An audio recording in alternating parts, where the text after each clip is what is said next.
السلام علیکم پیارے ساتھیوں، آج کی یہ سچ بیانی سنا رہی ہے ایک ایسی دکھی لڑکی کہ جس کے والدین ایک دوسرے سے تو محبت کرتے تھے، لیکن انہوں نے اپنی بیٹی ایک درندے کے حوالے کر دی۔ آئیے آپ کو سناتے ہیں یہ کہانی اسی لڑکی کی زبانی۔ اس سے پہلے ہمارے چینل سعیدہ وائس کو سبسکرائب کر دیں اور ویڈیوز کی اپڈیٹس حاصل کرنے کے لیے بیل کو ضرور دبائیے۔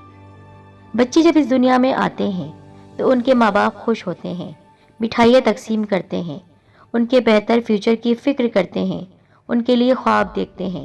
مگر میں اس دنیا میں جب آئی تو انچاہی تھی، نہ میرے ماں باپ کو میری پیدا ہونے کی کوئی خوشی تھی، نہ بہتر فیوچر کی پرواہ۔ میری ماں اندلیب اور میرا باپ ساجد ایک دوسرے کو بہت چاہتے تھے، مگر ان دونوں کے قبیلے ایک دوسرے کے جانی دشمن تھے۔ میری نانی تو میری اماں کی طرفدار تھیں، لیکن میرے نانا اور میری ماں کے بھائی اس کے لیے قطعی تیار نہ تھے۔ میرے باپ کے گھر والے بھی اس رشتے کے خلاف تھے۔ خاندانی ضد اور پرانے رسم و رواج کی وجہ سے میرے ماں باپ نے ان کی ہٹ درمی دیکھتے ہوئے چپکے سے نکاح کر لیا۔ مگر جب میری پیدائش ہوئی تو وہ پریشان ہو گئے۔ ان کے سروں پر اپنے خاندان والوں کی سزا کی تلوار لٹکنے لگی، تو میری نانی نے یہ معاملہ پردے داری سے سنبھالا اور شہر سے دور مجھے اپنے ایک رشتہ دار رانا اور ان کی بیوی کے حوالے کر دیا۔ ان کی شادی کو 15 سال ہو گئے تھے، مگر ان کی کوئی اولاد نہیں تھی۔ انہوں نے مجھے گود لے لیا اور میری پرورش کرنے لگے۔ میرے منہ بولے ماں باپ نے میرا نام معصومہ رکھ دیا۔ وقت کا پہیہ چلتا رہا۔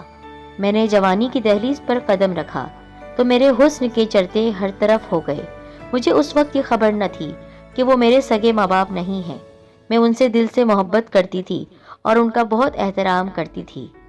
میرے بابا رانا ایک آدمی کے بہت بڑے گرویدہ تھے۔ ایک دن وہ صاحب ان کے گھر تشریف لائے دعوت پر۔ ان کی خدمت داری میں رانا اور ان کی بیگم بچھے جا رہے تھے۔ مجھے بھی بتایا گیا کہ یہ بڑے صاحب ہیں، ان کی خدمت میں کوئی کمی نہ آنے دو۔ لیکن جب اس انسان نے مجھے دیکھا تو اس کی نگاہیں مجھ سے ہٹنا بھول گئیں۔ میں نازک اندام، الہر دوشیزہ، خوبصورتی میں یکتا، اٹھتی جوانی کے پیکر میں موجود تھی۔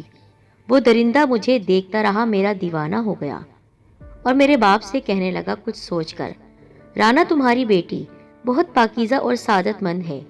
میں تم سے نہایت اہم بات کرنا چاہتا ہوں اور مجھے یقین ہے کہ تم اس بات کو اہمیت دو گے، نظر انداز نہیں کرو گے۔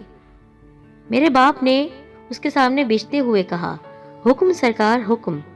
تم جانتے ہو کہ میری 3 بیویاں ہیں اور 5 بچے ہیں، لیکن میں ان کی طرف مائل نہیں۔ میرا جھکاؤ نہیں، گھریلو زندگی خوشگوار نہیں، نہ ہی سکون ہے۔ حالانکہ دھن دولت کسی چیز کی کمی نہیں، مگر میں چاہتا ہوں کہ تم اپنی بیٹی معصومہ کی شادی میرے ساتھ کر دو۔ تمہاری ہر ضرورت کا خیال رکھنا میری ذمہ داری ہوگی۔ ایک علیحدہ مکان دیا جائے گا جس میں تم میاں بیوی اپنی بیٹی کے ساتھ رہو گے۔ تمہیں کسی چیز کی کمی نہیں ہوگی، لیکن اس شادی کا ذکر کسی سے نہ کرنا۔ چونکہ رانا بابا کا کوئی خاص کاروبار نہیں تھا، ایک زمین تھی جس سے بمشکل گزارا ہوتا تھا۔ ہر وقت مالی تنگ دستی رہتی تھی۔ میں اس کی کوئی سگی اولاد نہیں تھی کہ وہ میرے احساسات، جذبات اور خواہشات کی پرواہ کرتے۔ رانا بابا نے حامی بھر لی اور چند دنوں کے اندر 3 آدمیوں کی موجودگی میں سائیں بابا کے نکاح میں آ گئی۔ میرا دل قطعی مائل نہ تھا۔ میرے ارمانوں کو بہت ٹھیس پہنچی تھی۔ میرے خواب آنسوؤں میں ڈھل رہے تھے۔ میں احتجاج بھی نہیں کر سکی۔ مجھے تو خبر نہ تھی کہ رانا، جس کو میں اپنا بابا سمجھتی تھی، ان کے ساتھ میرا کوئی خونی یا سگا رشتہ نہیں تھا۔ وہ اصل میں ایک ظالم اور خودغرض شخص تھا۔ زندگی جیسے ہی گزر رہی تھی، وہ حالات کے پیش نظر گزر رہی تھی۔ رانا کو اب روپے پیسے کی کمی نہ تھی۔ اس کی ہر جائز ناجائز ضرورت اور مطالبہ پورا ہو رہا تھا۔ کچھ مہینے اس بے جوڑ رشتے کی گاڑی آہستہ آہستہ چلتی رہی، مگر آخر کب تک؟ ایک دن اس انسان کے گھر والوں کو خبر ہو گئی کہ اس نے اس عمر میں کیا گل کھلائے ہیں۔ اس کے بیٹے غصے میں بھرے ہمارے گھر پہنچ گئے۔ یہ تم نے کیا کیا؟ ہماری عزت خاک میں ملانے جا رہے ہو؟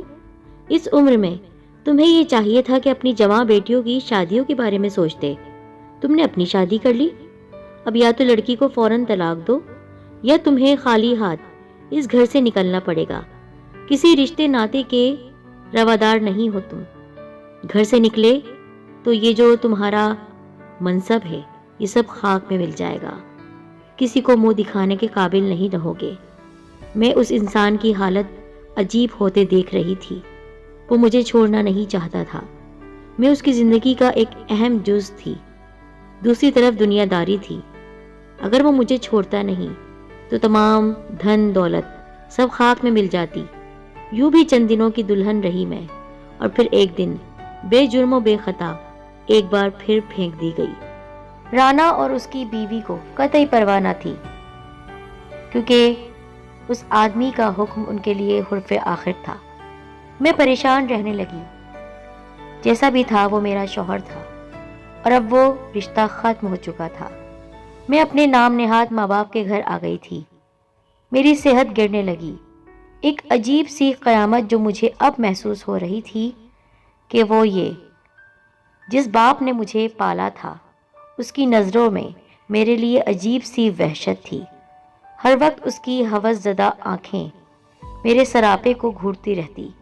اس کی نظریں مجھے دیکھ کر کچھ سوچ رہی ہوتی. عورت جیسی بھی ہو وہ مرد کی نگاہوں کو اور نیت کو بخوبی جانتی ہے. میں ہر وقت ڈر خوف میں مبتلا رہنے لگی کہ میرا باپ شیطانیت کی راہ پر چل رہا تھا، اور ایک دن شیطانیت اس پر غالب آ گئی. لیکن میں نے شور مچانا شروع کر دیا تو وہ گھر سے باہر نکل گیا. میں اس واقعے کے بعد ہر وقت پریشان اور اذیت کا شکار رہنے لگی. میری ایک سہیلی تھی راجدہ. وہ بچپن سے میرے ساتھ تھی. میرے ساتھ اس کا دوستی کا رشتہ بہت مخلص تھا. وہ بخوبی جانتی تھی کہ رانا میرا سگا باپ نہیں ہے.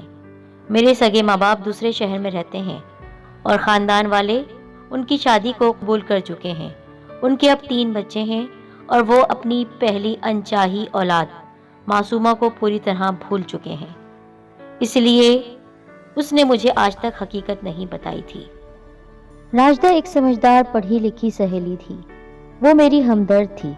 اس نے مجھے تسلی دی اور عرصہ دراز سے چھپا ہوا راز، اس راز سے اس نے پردہ اٹھایا کہ رانا اور اس کی بیوی میرے سگے ماں باپ نہیں ہیں. اس نے مجھے بتایا کہ میرے والدین دوسرے شہر میں رہتے ہیں. انہوں نے بنا اجازت شادی کر لی، اور جب تم پیدا ہوئی تو اس ڈر سے کہ قبیلے والے انہیں مار دیں گے، تمہیں تمہاری نانی کے کہنے پر رانا اور اس کی بیوی کے حوالے کر دیا. اس نے مجھ سے کہا کہ میں پریشان نہ ہوں. وہ میرے ماں باپ سے رابطہ کرے گی اور سب ٹھیک کرنے کی پوری کوشش کرے گی. راجدہ نے اپنی ماں کو سب کچھ بتا دیا. وہ بھی ایک نیک دل خاتون تھی. ماں بیٹی نے میرے ماں باپ سے رابطہ کیا، ساری تفصیل بتائی. وہ دونوں جیسے بھی تھے میرے ماں باپ تھے. میں ان کی اولاد تھی. میری زیادتیوں سے بھری ہوئی داستان سننے کے بعد ان کے خون نے جوش مارا. ان کی ایک غلطی کی سزا ان کی معصوم بیٹی کو اپنی لپیٹ میں لے چکی تھی. انہوں نے برسوں پہلے جو بیوقوفی کی تھی اس کا شدت سے احساس ہوا ان کو.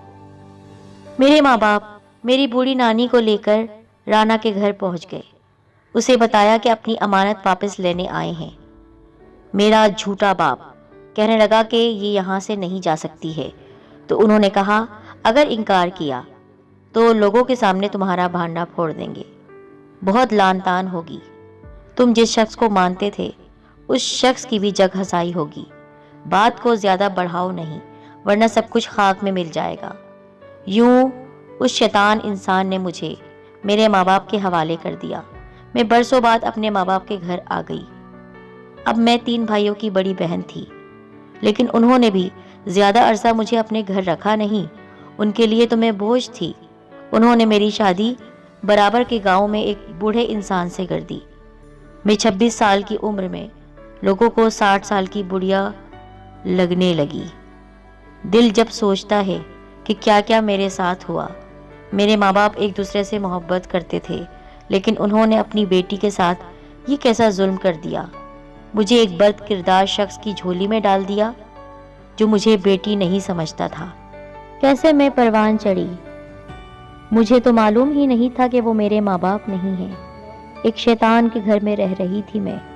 اللہ بچانے والا تھا، ورنہ تو وہ میری عزت خاک میں ملا دیتا اور کسی کو پتہ بھی نہیں چلتا۔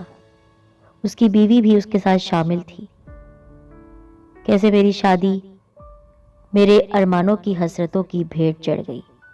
کیسے میں کسی ہوا زدہ نظروں کے ڈر اور خوف کی زندگی گزار رہی تھی۔ میرے ماں باپ نے یہ میرے ساتھ کیا کر دیا تھا؟ بنا سوچے سمجھے کی شادی اور پھر انچاہی اولاد۔ آپ نے اپنی بیٹی کو کسی کے حوالے کر دیا۔ میں سوچتی ہوں کہ قسمت کے بھی کیسے کیسے کھیل ہے، کیسے نرالے کھیل کھیلتی ہے قسمت۔ میں جو بے جرم و بے خطا تھی، یوں زمانے کے ظلموں کا شکار ہو گئی۔